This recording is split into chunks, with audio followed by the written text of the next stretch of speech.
Israeli politician Yossi Beilin appeared on the show Going Underground. He shared his views about Israel's leadership as well as Hamas.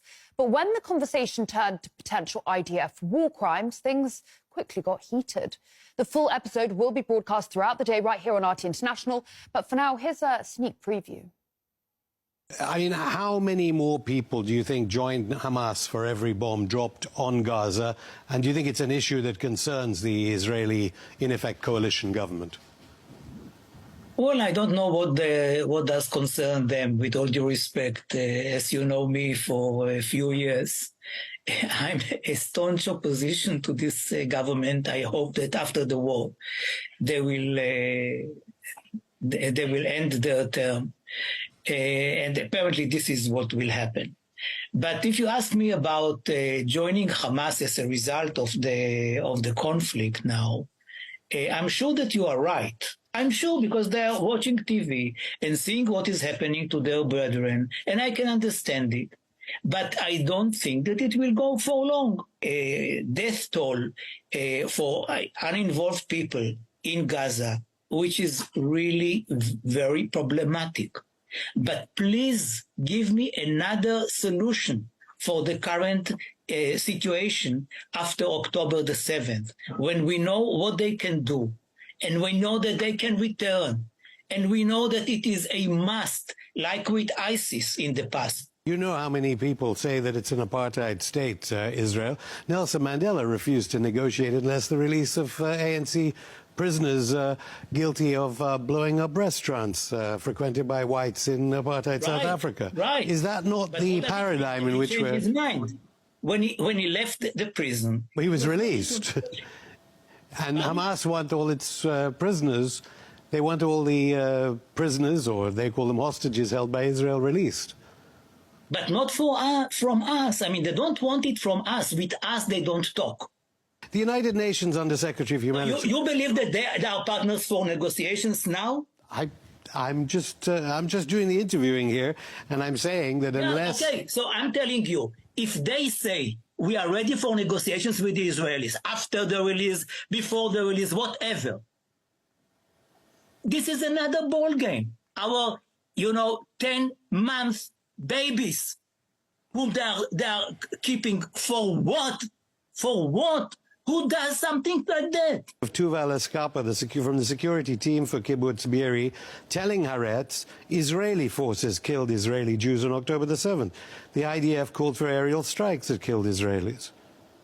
Okay, maybe it is true, and all the 1,200 people who were killed on the 7th of October were killed by Israelis. But why is that not on... it's actually in the Israeli press, but it's not in the press in the United States. I believe that it is 100% right. I mean, are you crazy? Please, I don't want to participate in such a dialogue. Let's go to Gaza right now. What do you think about Israel's isolation in the international community? Well, there the former Deputy Minister of Foreign Affairs in the Israeli government, the former Israeli Minister of Justice, the former Israeli Minister of Economics and Planning, the former spokesperson for the Israeli Labour Party, the former Israeli Minister in the Prime Minister's office of Israel, Yossi Beilin, ended the interview. Does it bother you that you're living somewhere so heavily militarized, where Palestinians that have been here for generations are getting kicked out of their houses and can't walk on certain streets? So, I'll ignore the use of the term Palestinian, since there is no such nation or people. It doesn't bother me at all. Militarization is a thing happening all across the world. I'm not up to anything, and nobody's invading my space for no reason. I don't care. We are northwest of Jerusalem in a settlement called Giv'on HaDasha, which means the new Giv'on. And we have the Agraib family, Sabri Agraib, a Palestinian family that lives here. The settlement was basically developed to encircle it from all sides. And then in 2002, the Second Intifada, once they took a decision to build the separation barrier, the question was, what do you do with the Palestinian family that the settlement was built around it? And the answer was, you cut this family from the rest of their village and build a bridge over the separation barrier for a cage only to them. They're basically encircled 350 degrees by a fence. And this is what you see here. And linked through a gate to the rest of their village. And this is a gate that the Israeli police controls.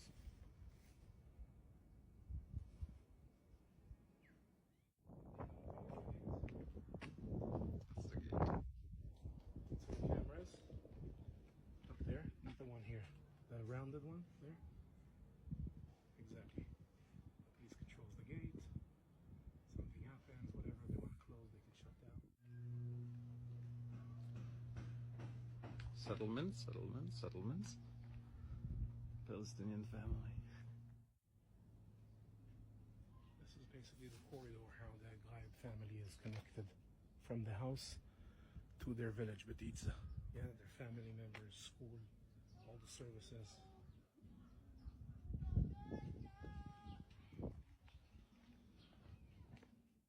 I think the story of the Ghaib family here in the Palestinian village of Bet Ijza is just one example of still maybe a bit extreme in terms of how it looks like, but it's one example of the impact that the separation barrier has on the life of Palestinians along the route. Yeah, the villages that were damaged and impacted by the separation barrier. So if you're a Palestinian and you live in Gaza, you're just stuck. You're stuck forever. And that's why these people are, like, people from America, they're like, why, that's why you have this mantra, like, oh, they want to die. They raise their kids to be suicide bombers. No, when you're in Gaza, you are born dead. You don't have a life. So that's why these people are giving up their lives to send a message to us. That's why they're doing this. That's the only reason they're doing this, is to send a message to us. Help us. That's all they can do, is use their bodies. It's just terrifying to me. Forget about whether it's Israel or Palestine. Forget about what it is. The idea that people could be stuck, born stuck in this spot and really have no recourse and nowhere to go, and just be thought of by people that live just a few miles away from you, you're subhuman. And stuff. After being there, man, holy shit. I feel like people have no idea I didn't even know what the hell was going on until I went to Palestine and saw how crazy it was. But what is it like? Give me your thoughts on your So experience. Everyone mistakenly thinks that Hamas controls Palestine. That's not true at all. There's 3 different areas that were drawn up with the original partition. It's the West Bank, which is totally under military rule by Israel, and then there's the Gaza Strip, which is like the open air prison, which they bomb the shit out of like every couple of years, and Hamas controls that area. And then there's Jerusalem, which is an international city center that both Arabs and Jews live in. But the West Bank has been occupied militarily since 1967, and it's complete martial law. There's checkpoints. All political parties are illegal. You can't.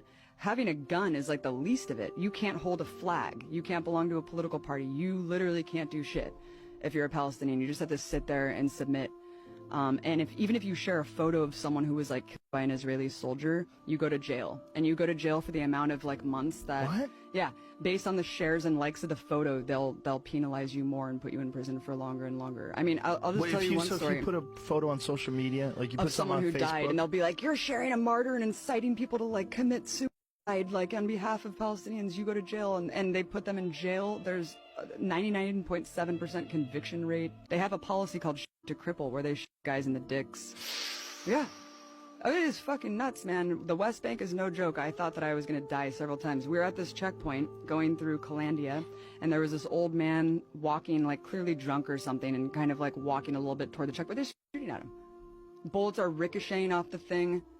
And my partner Mike, who was an invading soldier of Iraq, was just like, we're gonna die. Like, they're shooting this guy, there's bullets ricocheting. It was absolutely insane. And as we go through the checkpoint, the soldier's like, hey, stay safe out there. And I couldn't even get into Gaza. We were banned from going into this territory because I was told by the Israeli government that I was a propagandist and that I was like an enemy agent. And so I wasn't allowed to go into Gaza. So Gaza's hell, but the West Bank is under martial law, and everything's illegal, and you can't do a goddamn thing. And it's super cool. Like, we went to this place called Ramallah that was just like Oakland, where they're smoking weed.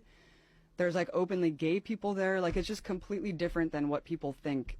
They be equal to Jews? No, not in my opinion. I don't deny democratic principles. I just say that they have to yield, the yield sign, to Zionist Jewish principles first.